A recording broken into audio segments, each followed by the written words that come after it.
It's your boy, Underdog Crypto, aka Jay, here with another cryptocurrency video. Folks, it is that time as promised. You have the content creators have come together again to discuss the project Opulous. And you just saw a research video that I placed out there for you. You saw Mr. Mfon, his video. You've seen Blackrue's, and you're going to check in with Red Dad, Blue Dad today. We're going to break down and talk about the Project Opulous, and we're going to talk about many things that you should be aware of. Now, before I do this, I got to tell you, folks, we are not financial advisors. Nothing we tell you is financial advice. This is to add to your own research. Now, take this information, and you're going to have different perspectives, and I don't know what these gentlemen are going to say. We're going to find out right now about this project. Now, before I do that, I'm going to introduce each one of these content creators so you can know a little bit about them, and then we're going to get to it. Without further ado, let's start with the top, Red Dad, Blue Dad. Hello, Red Dad, Blue Dad. Introduce yourself. Peace, family, peace. I'm your boy, Red Dad, Blue Dad, a.k.a. Financial Freedom Fighter, a.k.a. Time Clock Smash. Peace to the family, peace to the family. And we have the professor. Please introduce yourself to the channel. Hello, everyone. Mfon Akpan, Assistant Professor of Accounting at Methodist University in North Carolina. And last but certainly not least, please introduce yourself, Blackrue. Hey guys, Blackrue here, Ruel Black. I do a show on Benzinga every Monday at 7 p.m. Eastern called the Ruel Report. And I have my own channel, Blackrue Investing, where we go over crypto and stock. Pleasure to be here with these three gentlemen. Such a pleasure. And folks, you know me, I'm your boy, Underdog Crypto, a digital currency investigator and digital forensic scientist, and I am here to provide you cryptocurrency topics, information, knowledge, and we are evolving in this space. Now, folks, you know the project name. The project is Opulous, and Opulous, and we're going to talk about that project, and I'm going to be engaging with you, but we're going to bring up some of the questions that have been talked about, and we're going to give the panel an opportunity to give their perspective. Now, we've already talked about who they were, but now let's get to some of the questions. Gentlemen, starting with Red Dad, Blue Dad, and walking your way down in the same order, I want you to give a brief, concise synopsis of what your overall thoughts was about the project Opulous, starting with Red Dad, Blue Dad. Yeah, peace. My overall view with this is it went down a deep rabbit hole because this certain project here, it opened doors for a lot of things, for a lot of new things that cryptocurrency. What I say the first time was on here that they all connect. I connected a few cryptocurrencies with this particular cryptocurrency, which is the launch pad, the BSC pad. A lot of these pads goes with these NFT projects. So this overall project for me is a very, very, very life-changing for artists that's coming up that's like just from the streets it's not backed by a record label. Just regular people that's in their garage making music, regular people that's in their house making music, for regular consumers like ourselves to be a part of this whole ecosystem. It's the first DeFi of its kind. A lot of other competitions I've seen out there is not even competition because they're dealing with the corporations. This is actually dealing with us. My overall view of it, I think, is a very bullish project. It's a lot more I want to say about it, but I don't want to waste too much time because I know the rest of the brothers got to speak. And I'm going to leave it like that.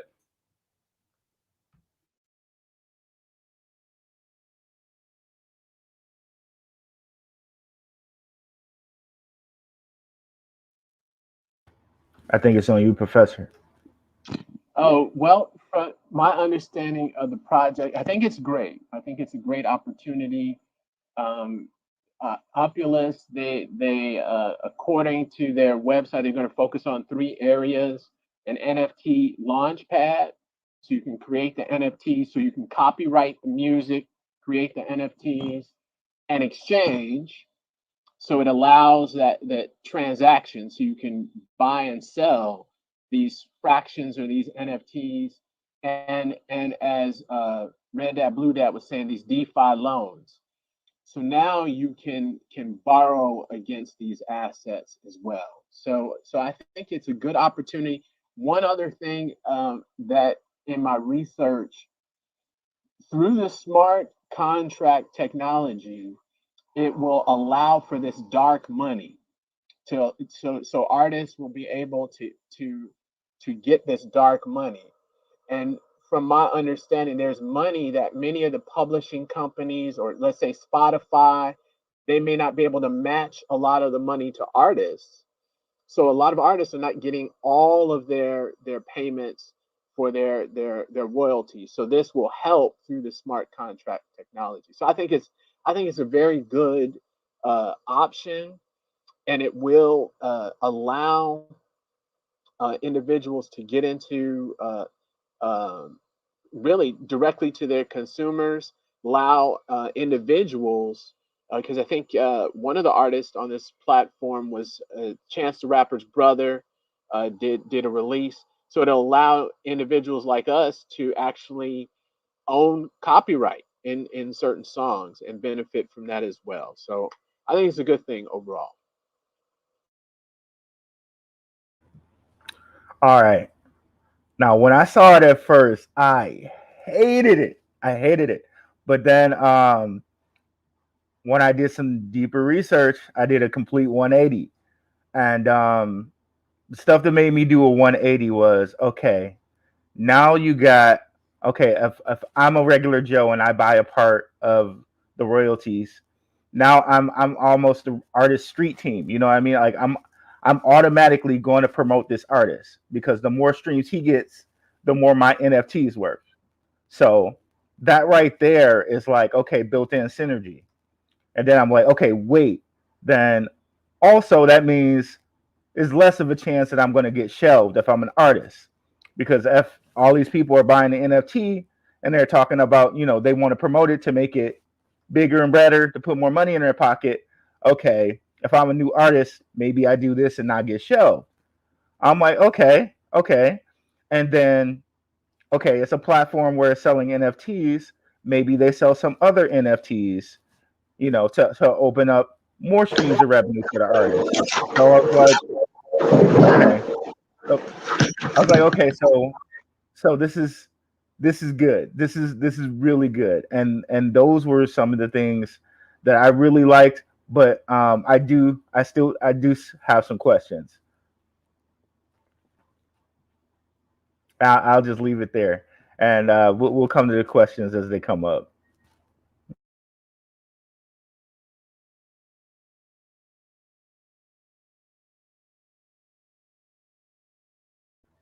You muted, Underdog.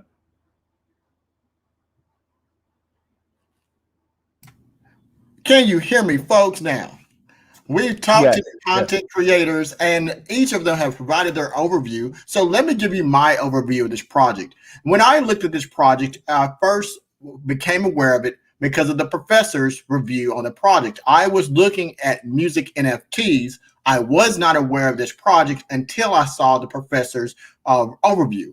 The professor had two reviews. One, he discussed Tory Lanez and its 1 million in sales in NFTs. And the second one he did was about this particular project. So I looked at it, and having some background in music myself, I saw this to be an interesting opportunity. One, we don't often have any type of dealings with the music industry on this level. Folks, when you're talking about the music industry, it's more business than it is music. There is a huge space for this. When we're talking about artists, a lot of them need opportunities to gain capital, but people don't normally support you until you're big. So there's all these problems that come with the music industry. Then we talk about the artists who get into contracts, and those contracts are not necessarily in their favor. So what I liked about the project is the twofold trajectory. One is the trajectory of an established artist, and you having the ability to have a part of NFTs, royalties that you'll get. And then I like the part of how you can raise money if you are an artist or you want to support them. The ecosystem that I saw for me seemed to be very, very interesting by how they laid it out. But as Blackrue says, there are some questions that's going to come to mind that we're going to get into that you may have as well about this project. Now, I'm going to go over to the community and see if there's any questions so far. It looks like I see a few questions about can producers also benefit from this project? Then we have a question about how you can buy it. I think you'll be able to find this information out as we go through this conversation. So I want to hold off on those two questions and we'll talk about that.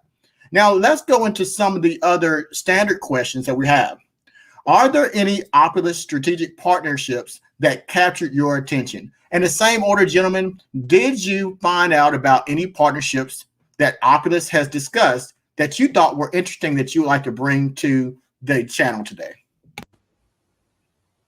Yeah, I thought quite a few of them was for me it was Algorand, it was Dial Maker, and it was NFT Launch.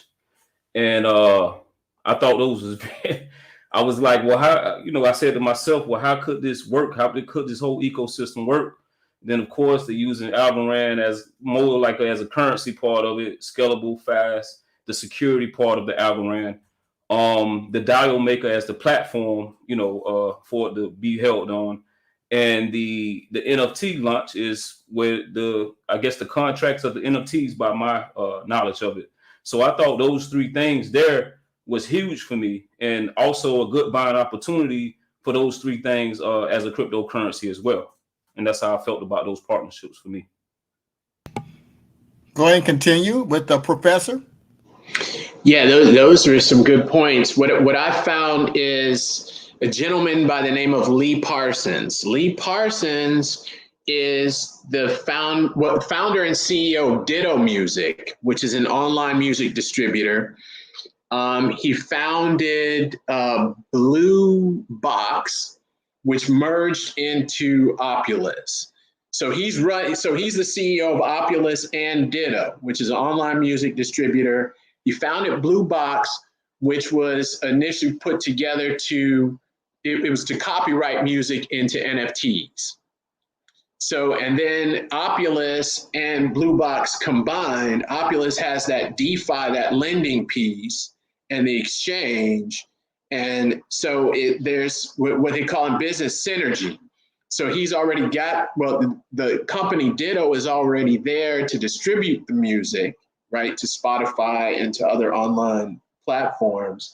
And now they're moving into this space of NFTs and publishing. And so I think it's those. So to add to that, Ditto Music, Opulous, those are the strategic partnerships. Blackrue? These gentlemen put it perfectly. Lee Parsons is the CEO of both Opulous and Ditto. And I watched a few of his interviews, and the thing that came up for me is like, okay, we're creating another middleman between an artist and Spotify, and they're already getting paid a fraction of a cent on Spotify anyway. So how are we divvying this up? That's the big question I have. Okay, so how are we helping the artists in that way? And it seems like the professor has something on that. And the other thing that came to mind was Algorand. I did some more research into Algorand, and it's funny. Like the moment we said we were going to talk about this, Algorand started moving, right? So there we go. That's the type of value we're putting on the table for you guys. So Algorand, I tried it out. I got an Algorand wallet. I swear to goodness that it was so fast. I made a transfer from Coinbase to the Algorand wallet. It took like 30 seconds, if that. And it only cost me like 0.0002 like Algorand or something like that. So the gas was extremely cheap. So that made me very confident when I saw that. I just want to know, like, okay, how are we gonna cut this pie? How are we cutting this pie? And one thing that I liked though was that it was only for a limited time. You weren't taking the full rights of the song. You were only taking it for like a year or two. So, Professor, did you have something on that, like on that cutting the pie piece? Well, from my understanding of it is that instead of you having that the dual publisher, so the composer and then the what do they call it, the mechanical, it's one publishing mechanism, and then the artist is able to, they divvy it up into 1%. So they'll have 100 NFTs, let's say, and each one of those represents 1% of that copyright. So now the artist can decide to sell, right, either 50%, 75%, 25% of that. So now they're receiving, so they're getting cash flow. So there's money coming in. Then as things move forward with these DeFi loans, and RDB, I think you're the expert on that. With the DeFi loans, there's further what they call liquidity. The artist can get more money. There's more cash that the artist can generate, which typically the artist wouldn't be able to borrow against. That they couldn't go to a typical bank and borrow against their art form. So I think I got you. So then what you were saying is basically they're going to kind of upsell the pieces of the NFT. So like if they think the song is worth, say, 20K, or they think it's going to do 20K revenue for the year, then maybe they might sell it to the users for 30K or 40K. Well, here's the synergy. They already know they're the distributor. So they're already distributing. So they're going to know the cash flow coming because they're a distributor. That's my understanding of it. So they'll be able to understand how much money is going to be generated from this song and what's going to come in, and then they borrow against it because they already have the Ditto platform. From that's the way I look at it. Then the other portion where they'll make money is on interest, because they're not going to lend this money for, there's going to be a cost to that money. So the platform is going to lend money against, these royalty, this money coming in from Spotify and these other places, and they're going to charge interest. So they're going to make money on the interest. So the artist wins with cash flow. They get liquidity, they get cash and ownership. So they still have part of the copyright ownership, and then, but they have cash. They have liquidity. All right, and let's try to tie it in because we got some questions to get through. So we was talking about partnerships. I want to make sure that we're not going so far off that we don't get the information out to us. So we was talking about partnerships. We tied together the fact there is some strategic partnership with Algorand, how fast it was. And Algorand is a project, a cryptocurrency project. Blackrue said, hey, if you had to listen and you looked at this, you could have got in early because it started to go up. They talked about finance aspect of it. We've talked about this piece. Now, they're also talking about how you can get equity. Now, I want to move to Red Dad, Blue Dad on the same notion. What about the partnership aspect? And then we're going to move into the question after you answer this. Do you see this as a good business opportunity? Why or why not? Go ahead, Red Dad, Blue Dad. Well, I hope you can hear me. But you have to wear I have to wear a couple of hats in this particular situation. Is it a good business opportunity or not? Coming from an investor opportunity where I don't care nothing about, technology or token and what it does, I think it's an excellent investment based on just the facts that we have stated already. Now, as a person that's actually, this is my lifestyle. I create art for a living in music. It is an excellent investment again because you get a chance to get rid of, don't worry about being signed by a big label or this and this and woo. You get a chance to take it in your own hands. You get to pretty much borrow against your own money, investors' money, if I'm not mistaken, and pay it back at a certain amount of time. So if you want to produce a music video, you borrow against your own DeFi money. You ain't got to worry about the banks, the gangsters, the Rusty Fogos, the Chase, and all these other scumbags. And that's so I think it's an excellent opportunity for the investor and the person that's actually using it itself. All right, and to sum that portion up, and thank you for that, I also saw the Binance landscape. I've talked about this before, folks, on several videos over the past few months. Binance is doing a whole NFT specific landscape, and there was only 45 at the time in which I did a video that they was going to allow. Now, Binance, as we know, is the world's largest cryptocurrency exchange. They have a platform, and they have 45. Now, we've discussed other projects that will be on that landscape. So to pick that out, we got the industry, corporate, we've got Algorand, and we talked about that.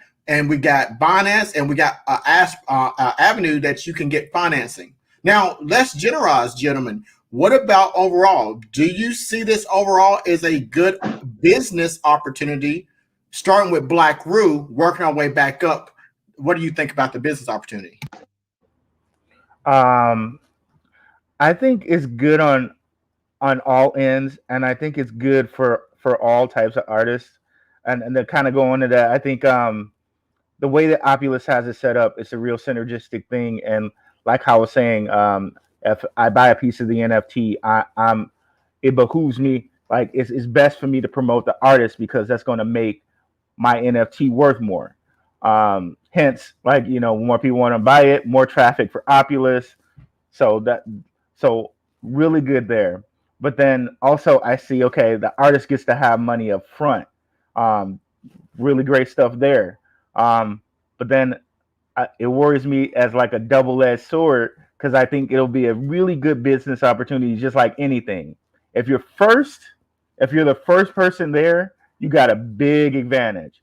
So that works in two ways here. If you're the first person Opulous, and if you're the first person in that to discover that artist, like you got this diamond in the rough, maybe you heard him and he's tight.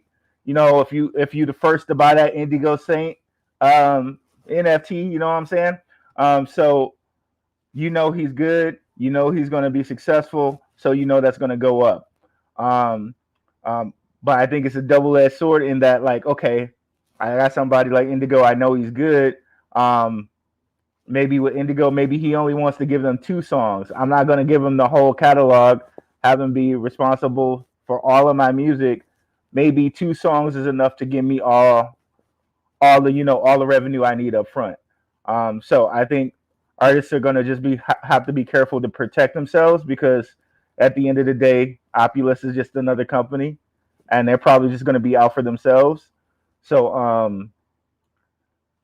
I think artists have to know that they still have to protect themselves, but all around, I think it's going to be good for new artists, and also old artists. They have like just music lying around everywhere that they didn't bring out for whatever reason. If they have some music lying around, like, okay, maybe I got this old Big L thing lying around, it's never come out.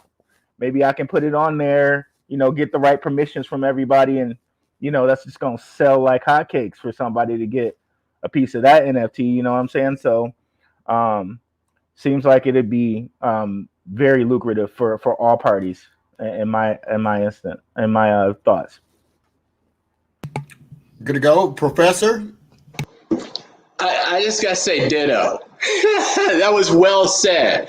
What I do have to add to that, with the first mover, you're right. That's great. They got in their first mover, but what about the second mover? So the other opportunity is their competition. The key is to figure out who is Ditto's competition and what they're going to do, because they're not going to sit around idly. They're not going to sit around idly while they come into this market. So either Opulous is going to come in and just totally decimate and dominate the market, which is great, but their competitor can come in, or someone's going to come in and copy, or figure out what they did wrong and find a space and move into that space as well. So understanding the competition would be the other good business opportunity that I would add to it. Red Dad, Blue Dad.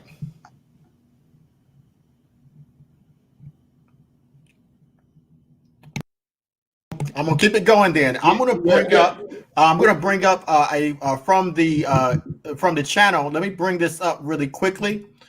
This is from Riviera, and this is what he says. It says the music industry as a whole is historically done in a horrible job prior to digital tracking, keeping up with royalties owed to artists as well as the other parts of the machine. He further says money that has been divided and split for all parts of the song equation, such as producers or co-writers, and even obviously with legacy artists who states now have to collect and receive. Lastly, receiving accounting of royalties owed to their family or catalog holders just seems like it could be super messy. Now, I'm going to talk about that. I think that is an important part. So let's talk about that. Red Dad, Blue Dad, I'm going to bring you in if you're ready for that part. Let's talk about that part of it. Some of the things that were brought up is, how we're going to manage this. How will they manage this aspect? It has been historically difficult for artists to track their royalties. And this provides a way to receive money.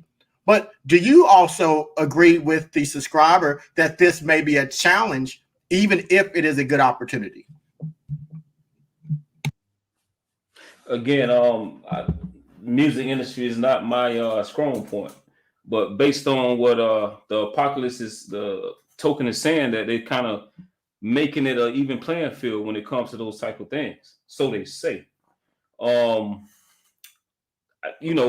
me to look at that and for me to say that everything that he said in a nutshell, it just seems like that's the promise that they are ensuring, that this is everything will be on the blockchain, everything will be as face value. There's no line when it's on the blockchain. It's in word. So that's the only thing I can stand on. I can only stand on what they're saying. That's right. The reason why they created that, because the Ditto guy is only speaking based on his own experiences. So he understands the person that's an artist, far as music and far as what they go through with royalties and all that stuff, that he understands them. So that's why he put his product out there to stand on that. And that's all I know about this. All right, I want to talk about this piece, and because this was a very good point. The last portion that the subscriber says is not to mention if the song has samples in it that have not been 100% properly cleared. Now, folks, if you are not aware of the music industry, it's messy. And this is my response to this. Again, we're not here to shill or promote a project. We're here to provide research. You have to take this research and lever it with your own. But based on my experience with the music industry and based on this question, this is how I see it. Ditto has collected over 1 billion in royalties. That's huge. Now, Lee Parsons is a figure who understands the music industry. I believe that it's a new project, so it doesn't mean all these legacy issues will go away. There will still be problems that will come up. And that is what we have to do. We're either going to retrofit a new solution on top of an old problem, or we create innovation to address it. Now, this problem set is different than the collection of royalty problem sets in a way, in my perspective. One, the Opulous is going to be the medium in which it's going to be distributed. And two, the collection, if it goes commercialization, if it goes in movies, and that's going to have to be collected. So I see that since they have industry leaders already doing this, that they already know how to account for this issue about collecting royalties. Will they miss some? Absolutely. Will it be perfect? Absolutely not. I think they're going to still have that same problem. But overall, what is the difference between this is that you as an investor have an opportunity to gain some type of liquidity from this, some profits. And also the people who are artists have an opportunity that they never had before, quite like this. So that's the part that we want to bring forward. Not to say Opulous is a great or not great. It's just to talk about the opportunity that they're presenting and for you to look at. Now, I'm going to go back to the questions. And thank you, gentlemen, for elaborating on those things. And I'm going to go a little bit deeper into this. And if you had a moment to look at Opulous and their social media, we all are going to approach looking at this product different. Starting with Red Dad, Blue Dad, if you had a chance to look at the social media, if you didn't, just let us know.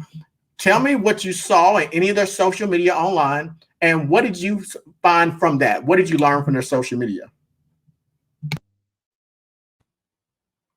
Well, yeah, I followed a little bit on Telegram.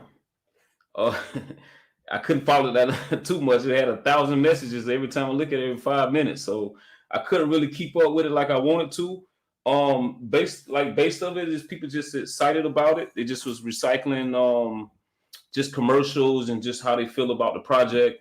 It was just regurgitated information and just people personal feelings, just basically saying what we're saying today. Nobody said anything outside of what we're already talking about, So that was my experiences with the Telegram. The professor? I went on their websites and based on just combing the internet and looking through that, I'd agree with Red Dad Blue Dad. I feel like they're building hype.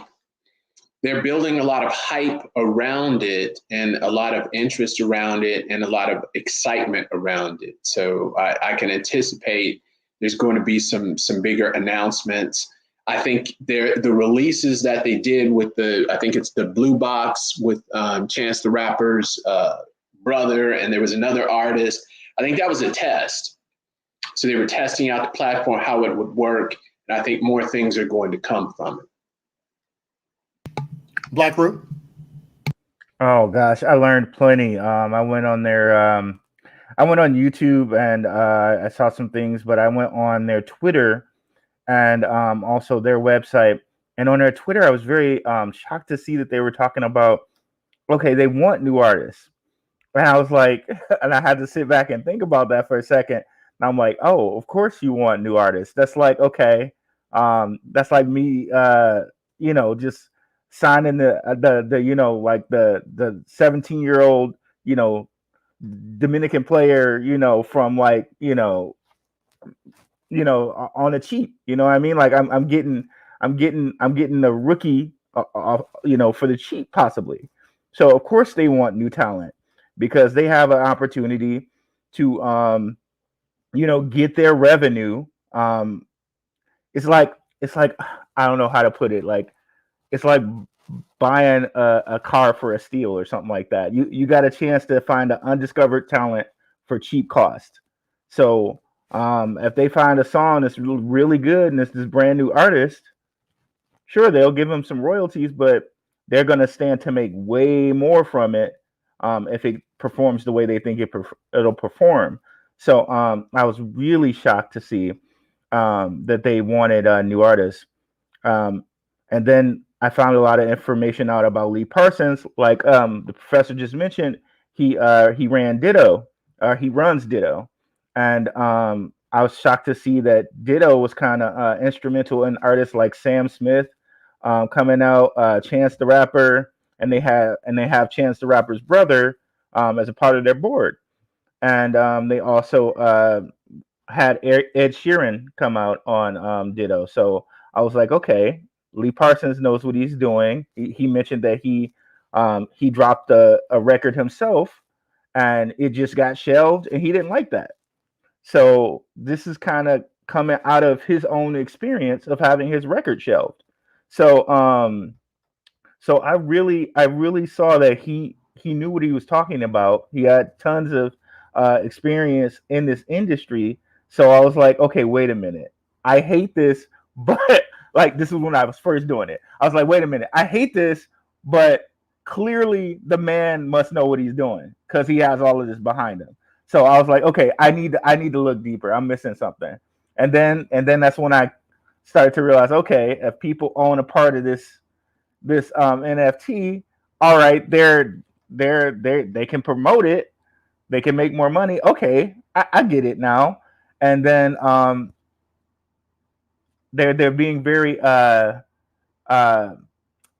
marketing savvy and the stuff that they're putting out on Twitter too. They're putting out these little like 20-second, like 25-second TikTok like ads where they're younger artists talking about like you want to be in control of your own stuff. And what is Jay-Z and other rappers that we know and love always said, own your own masters. So then I saw that they only own the royalties for like 2 years. So in the end, it's still under your control afterwards, after you pay off the loan. So that's it. Sorry, that was a little long-winded. Good to go. And folks, I do have a totally different perspective than what we've discussed so far. I like what I saw in their social media. One, in the music industry, there are problems that I normally see is that first, people have to market. Marketing and branding is a part of the structure. You can have the best project in the world. You can be the best singer. Everybody wants to be great. Everybody wants to be on the stage, but nobody wants to do the work. It is a business relationship, more business than it is music. So if a company is going to provide a platform for artists, whether new or established, I think that's a good thing. I think you need competition in any market. Now, I'm going to give you 3 examples. Murder Mook, Eminem, and Macklemore, all independent artists making millions of dollars in the underground scene. You never heard of them until they got corporate, until they signed these contracts, but they was making money. Now, when they did it, they called it a hustle. I wonder why. They're not entrepreneurs? No, they're absolutely entrepreneurs. This, for me, this particular blockchain project is giving an opportunity to someone. And sure, someone may eat more off of it. But for me, if I'm an artist and I'm trying to get signed, and I say, well, I don't want the corporation to get a big cut of my money, but I'm not willing to finance my own music, pay for record time, pay for studio time, pay for hotel rooms. That's not business, folks. You have to have a equal aspect to this business deal. So I think that what I saw was their opportunity, they're marketing the name brand artist to get you interested. And I think that's important. I would take 1% of a Drake song. I don't know about you. I will. That's better than my regular cryptocurrency profits. And I will also take 10% of an unknown artist that I buy the music. I'm not getting anything right now. I'm not getting zero when I stream it. Zero. So I looked at their social media pages and I think they're being a little bit savvy. They're targeting Gen Z and millennials, and they're saying the same thing the millennials and Gen Z are saying. We don't want to work for you no more. We want to work for ourselves, and we'll rather take and work for ourselves and work for you. That's a little bit of disruption.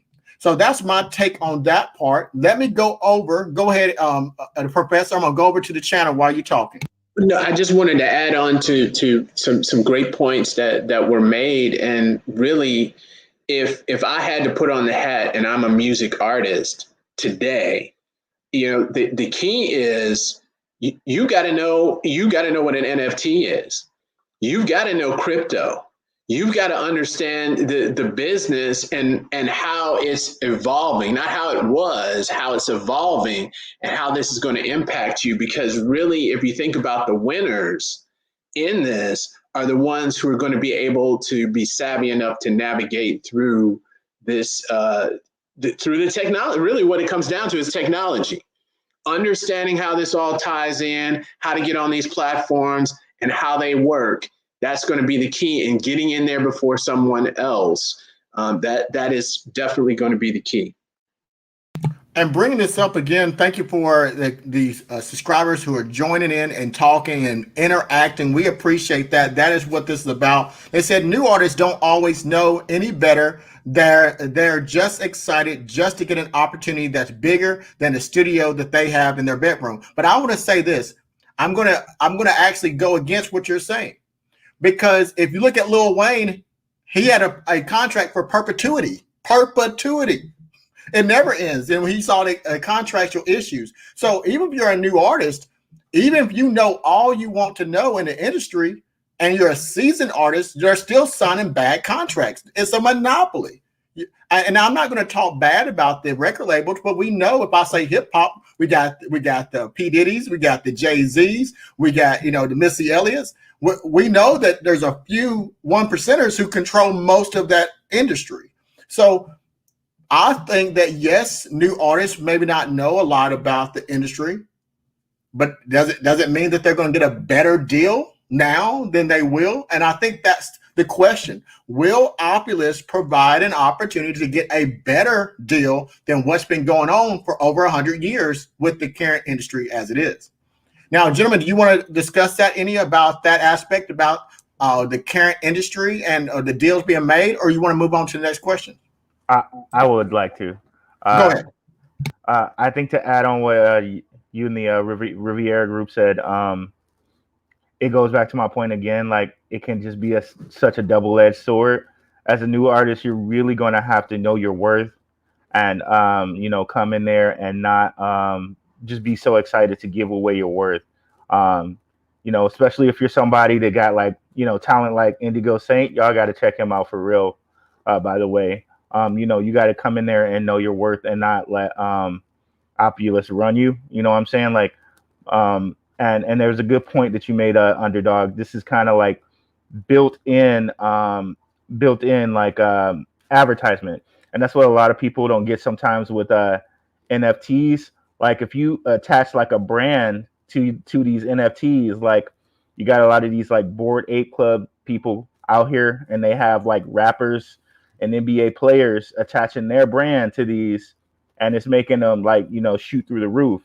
So if you got Opulous and they're already attaching the brand Ditto to it, and Chance the Rapper's brother to it, that's just going to make your star rise a little shiner, rise a little higher, right? Yeah, but I think the new artists are going to have to be like very, very, very careful there. Anybody else want to jump in on that? All right, we're going to move on to the next question. We've already talked about a lot of these things. And gentlemen, do you remember part of the roadmap with Opulous? If so, let's discuss with you what did you saw and what are your thoughts about their roadmap? And we can start with the professor, Red Dad, Blue Dad, or Blackrue, or I'll jump in if all three of you don't want to talk on that subject. Honestly, I didn't look at the roadmap. I never really look at the roadmap. If I believe in the project itself, and if I believe in the leaders, you know what I mean? Like, I let them figure that out. But really, like I should look at the roadmap. I really should. But if I believe in the people who are behind it and the thing that's actually happening, the roadmap to me is like less of a consequence. Like how many times have Cardano changed their roadmap? You know what I mean? But I believe in Charles. I see the things that Cardano's doing. I see that they're fast. I see that their gas is less than Ethereum. Like those are the only questions that really need answering to me. But yeah, that's it. I didn't look at the roadmap. I should, but I believe in the project. All right, Red Dad, Blue Dad. Yeah, for me the roadmap again. I think I spoke about it earlier. Was the NFT launch, and on the NFT launch, it was basically saying that they're gonna be the one that make it where there's no war against gas fees. It's called a gas fee war. Actually, they say. So I thought that was very huge on the roadmap with the NFT, and that NFT launch is definitely something that's going to be connected with Opulous very, very, very, very in bed together. So I think that roadmap is very, very, very, very serious. That's what I think. And the professor. Well, my look at their project was really from what they stated, their three objective: the launch pad, the NFT launch pad. So you can produce the NFTs, the exchange, so it allows you to transact, and then the loans, so you're able to borrow. So they have a lending facility. So I think they have, as Blackrue was saying, the experience is there as far as with the Ditto platform. They've already merged the other platform, was the Blue Box, into Opulous. So they have that experience with copywriting and creating the NFTs. So I think moving forward, it seems like it's a solid move forward. As far as the underlying crypto, RBD, you guys are the Blackrue and Underdog, you're the experts on that area. But I think that from what I've seen, the assessment, it's well thought out as well. So I think the roadmap, it looks good. Will it be, now the question is, will it be accepted and adopted, right? And how will that look moving forward as far as artists and those joining the platform? For me, the roadmap, for me, I looked at the roadmap and what they have going on, I feel is strategic. They're not allowing brand new artists to get in on this particular quarter three. They're opening it up and they're announcing major artists. They mention Little Yachty, they mention people of already established. Now, we know about influencers, folks. If I said Elon Musk, people are going to run out there and get it. If I said Kanye West, people are going to run out there and get it. The reality is we cannot make the mistake in saying, well, it's new, so it's not going to go anywhere. If they tie influencers to this market and influencers are stating, hey, I'm on this platform, it will draw enough hype and attention to make that token go in price. Make no mistake. If they stick to their roadmap and do that, then they're starting in Q1 of 2022, then you'll start to see the adoption of more new artists. And also they're going to start the DeFi loans in Q2 of 2022.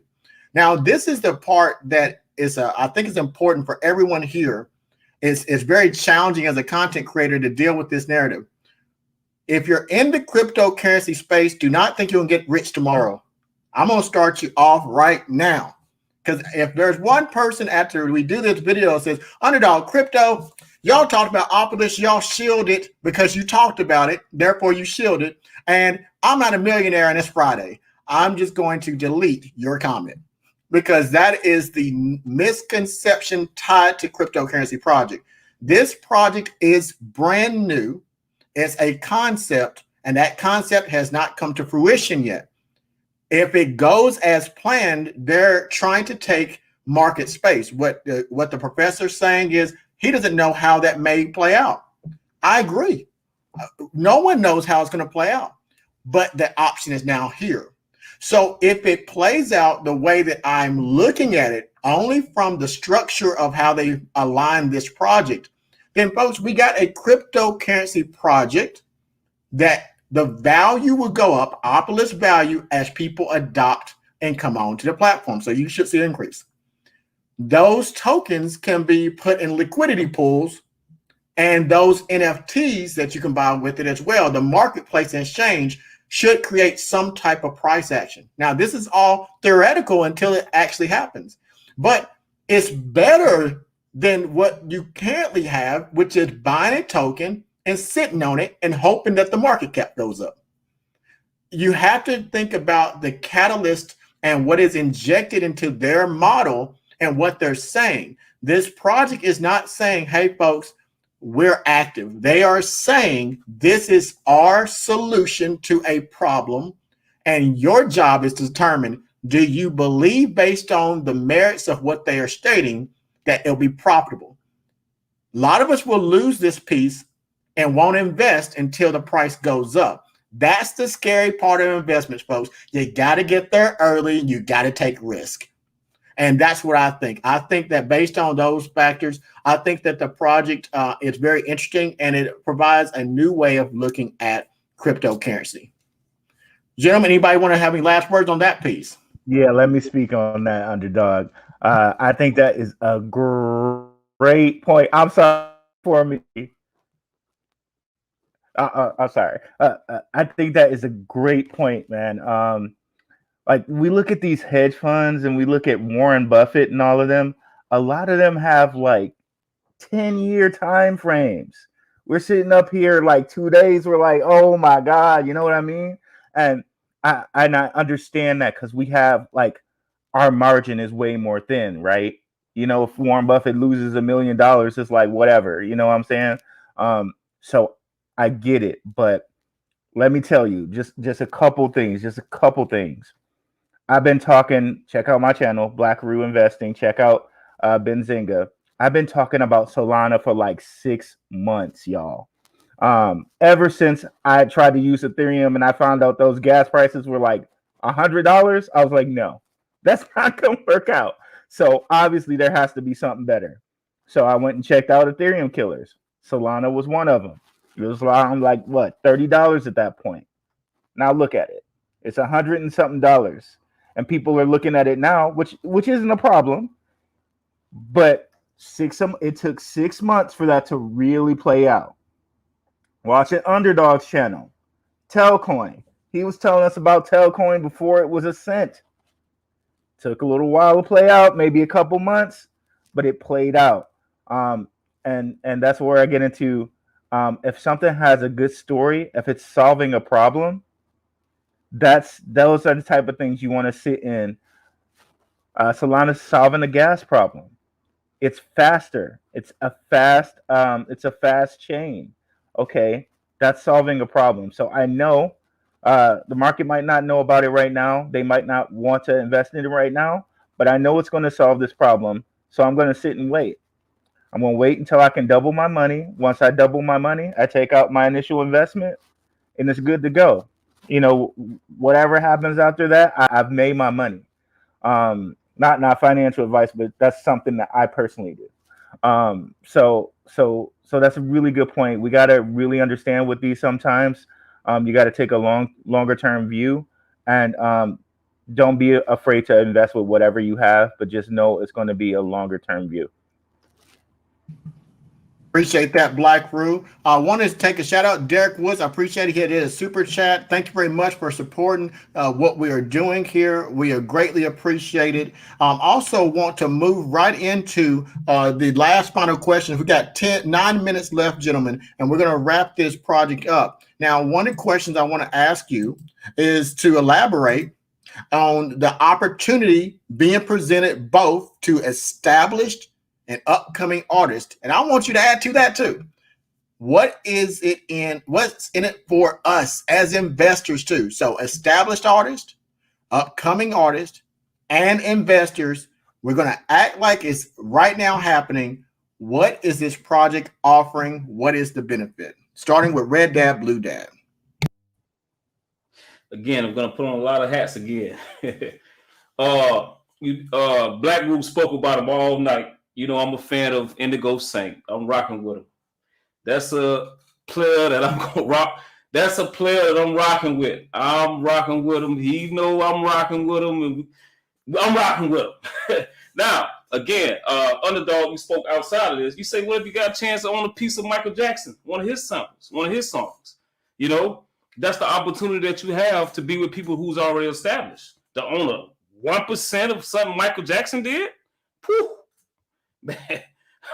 and as an investor into this project, I'm a crypto guy, so I'm happy to be as a holder of the actual crypto itself and what it stands for. So those are the hats that I wear in this space.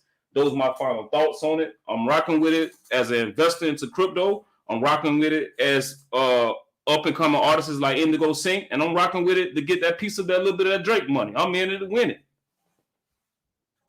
The professor. Yeah, RDBD, that was a great point. On the side of the investor, you have that opportunity to benefit and support an artist that you may really like. The flip side, it gives the artist the decision to, okay, well, I will share 25% of this song, or 75%. So it gives some control to the artist as far as sharing that copyright. It also gets money. So there's that, especially for the established artist, they have that ownership, they can borrow against it, and they can really decide how much share, right? Money can come in, right?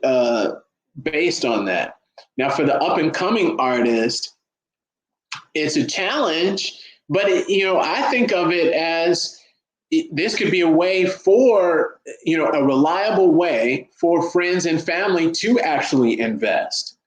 So you can say, well, hey, it may not be much, but it can be something. You can own part of this song, or you can have part of this song if you support me. So it could be a potential way to get support. Artists can focus on marketing. So I think Blackrue was mentioning, well, if you're not known, you can focus on marketing, getting yourself known, right, through social media and driving people to your songs. Now, it may not be as much in the beginning as an established artist, but it gives you that opportunity and that autonomy of sorts. So I think it's a good opportunity. both ways, and for the investor, like RDBD was saying. Blackrue. I think it's an absolute triple threat of greatness for everyone. And Lee Parsons mentioned it. They're actually trying to revolutionize two different industries, both music industry and kind of like loans and business. And it's very funny that you mentioned Michael Jackson, Red Dad, Blue Dad, because do you know that Michael Jackson recognized this as an opportunity? And what he went out and did is he bought the Beatles catalog. So, like smart people recognize that there's money here to owning these type of royalties. And it now brings that to our level as an investor to be a part of that, right? So, Indigo Saint might be the next, the Beatles. I'm owning I'm owning 5% or 2% or whatever of his catalog. Bam. Plus, I'm supporting somebody who supports us. So, you can't beat that. And for new artists or for older artists, like I said, they have so much music sitting around, and 9 times out of 10, a lot of reason why the music doesn't come out is because people are haggling over money anyway. So if they put it out as an NFT and they're selling it in pieces, that only gives that song more chance to get more revenue. So I think it's going to open up an entire new field for a lot of artists and their old songs. Like I think, and especially if you have somebody like Kanye who's like just always creating, I think it's going to be a really big boon for those type of artists. And new artists like Riviera Group is saying here, like you're really going to need to have your lawyer look it over. You're going to really need to be cognizant that like you're a talent and you might not think so, but don't, like, at the end of the day, just value yourself and know that you're walking through the door. Don't just take it to take it. Like, know your worth when you come through the door, because I know a lot of us, we feel like we just have to take what's offered to people because we just make do. You know what I mean? Like, we just make do with what we have, and we've done that for a long time as a people. A lot of people have.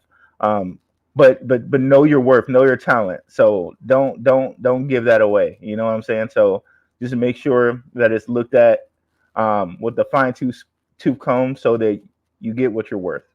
And there's nothing wrong with that. I'm going to bring up this comment from the watchers. It's from Rivera Group. It says, as I would with record labels or publishers, I would encourage any artist to have their own attorney who is experienced with the entertainment industry look over any type of new NFT contract. I absolutely agree. I think that one of the things that I have a severe problem with, there is one bias that Underdog Crypto has, is people who are not willing to read, learn, and grow. If you're stagnant in your learning, you're not for me as a person. I need people to want to, and I encourage you to take the time to learn. And what they're saying is so true. And I think it's important that this is a business and that you need to understand what these contracts say. And you also need to understand what you're giving up. Now, what I see with this project from the opportunity standpoint, as Blackrue said, this gives an opportunity for music we like. I like Sam Cooke, folks. I was born by a river. I would sing it for you, but that's not the platform. Now, I would right now buy a piece of Sam Cooke. I don't care if it was 30 years ago, if I can get some percentage of that NFT. Absolutely, yes. And I know it will continue to be useful. I saw the Aretha Franklin movie recently, and I thought to myself, how great of a musician she is. They're taking old music and they're putting it back in movie theaters and we're watching it again. So I see this as a huge opportunity. Also for new artists, look, everyone is not the greatest artist there is. And it's just a fact. There's so many people who want to do music. The fact of the matter is you got to compete. You got to compete. So you have a great song. You might need to think of strategy. That's what good managers do. You might have to strategize the fact that you release one thing on this platform and you do a lot of other business. You might need to use this as a tool to get you known. Don't use this as all for one, dump everything into it. That's not going to work in my personal opinion. I think that this is just a tool that you can use. And lastly, folks, about the cryptocurrency space, I wanted to talk about this. Have you noticed what we're doing right now? We are no longer talking about simply buying tokens anymore. That's old school, folks. We're evolving. I'm telling you, go look at Red Dad, Blue Dad's page, look at Blackrue's page, look at Mfon's page, the professor. You will not find us talking about one token all the time. We're not BitBoy. We're the opposite. We're not sponsored here. We are telling you our opinion, and this is what you need to learn. If we can teach you how to leverage technology to flip it into something profitable that is more valuable than you hodling or you doing day trading, you have to have vision. And that's what I want to do. My platform is changing completely, and I think these gentlemen, theirs are too. So I see this as something that is different in the crypto space, and it has several levels of profit potential, although it's in crypto. Financing, loans, and you also can get NFTs. You can also trade those NFTs.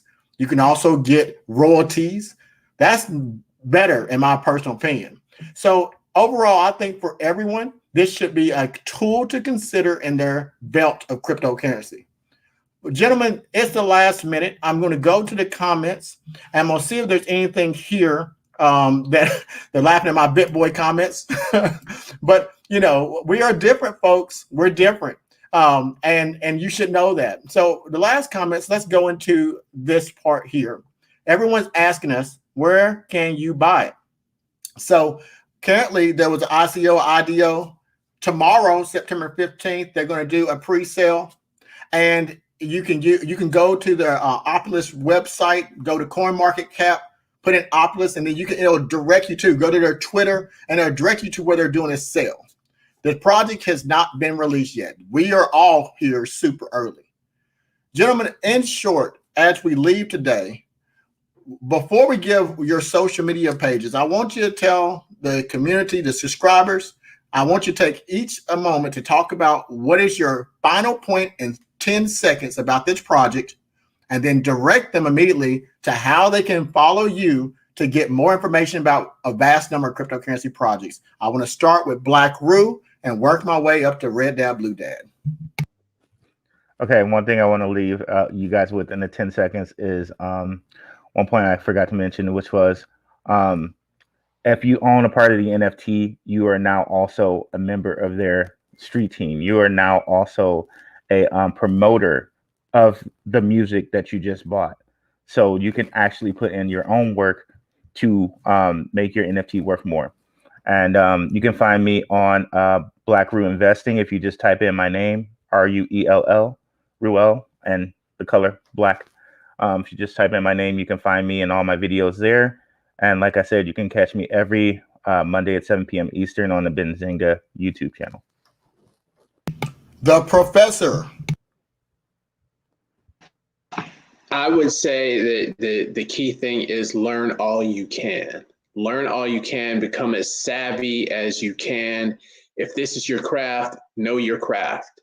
Know your craft and invest in yourself in learning as much as you can about it. If you like to follow me, Mfon Akpan on YouTube, Mfon Akpan Accounting, you'll find me there. You'll find me on Instagram and TikTok under my name as well. And if you have any questions or about anything, feel free to reach out to me.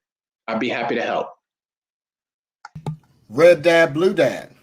To sum this project up in a nutshell, Opulous, you get to wear hats. You get to wear at least 3 hats. Okay, you get to be the record label, you get to be the artist, and you also get to be the one that's investing to yourself or the product itself, which is Opulous. And that's just you all 3 now. That's the decentralized part of it. You become every single part of it. You make it as a whole. Okay, so that's my sum on this project here. I am your boy Red Dad, Crypto Red Dad, Blue Dad on YouTube, and Red Dad, Blue Dad on Twitter. That's it. Peace. And folks, finally, it's me, your boy, Underdog Crypto. You can find me on all platforms. Simply Google hashtag Underdog Crypto. You'll find people who are not even me who say they're me. So you will find me on all platforms. Also, I want you to know that both the Professor, Blackrue, and upcoming Red Dad, Blue Dad have all made their own video about this project. So go to their pages. When you finish, go and subscribe. Go put hashtag Red Dad, Blue Dad. Go put hashtag Mfon Akpan. Go put hashtag Blackrue Investing and find their videos. Now, my final thought to you on this project, I think that I want you to understand that we are moving into a different direction. Specifically on my platform, I will move everyone to utilizing the technology for income strategy in various ways. I'm going to be releasing this information to you now. Indigo's saying it's going to be releasing some music, and a lot of this music has never been heard before, but you're going to like what you hear. It's going to be on several platforms, some in which the Red Dad, Blue Dad, and Blackrue have talked about.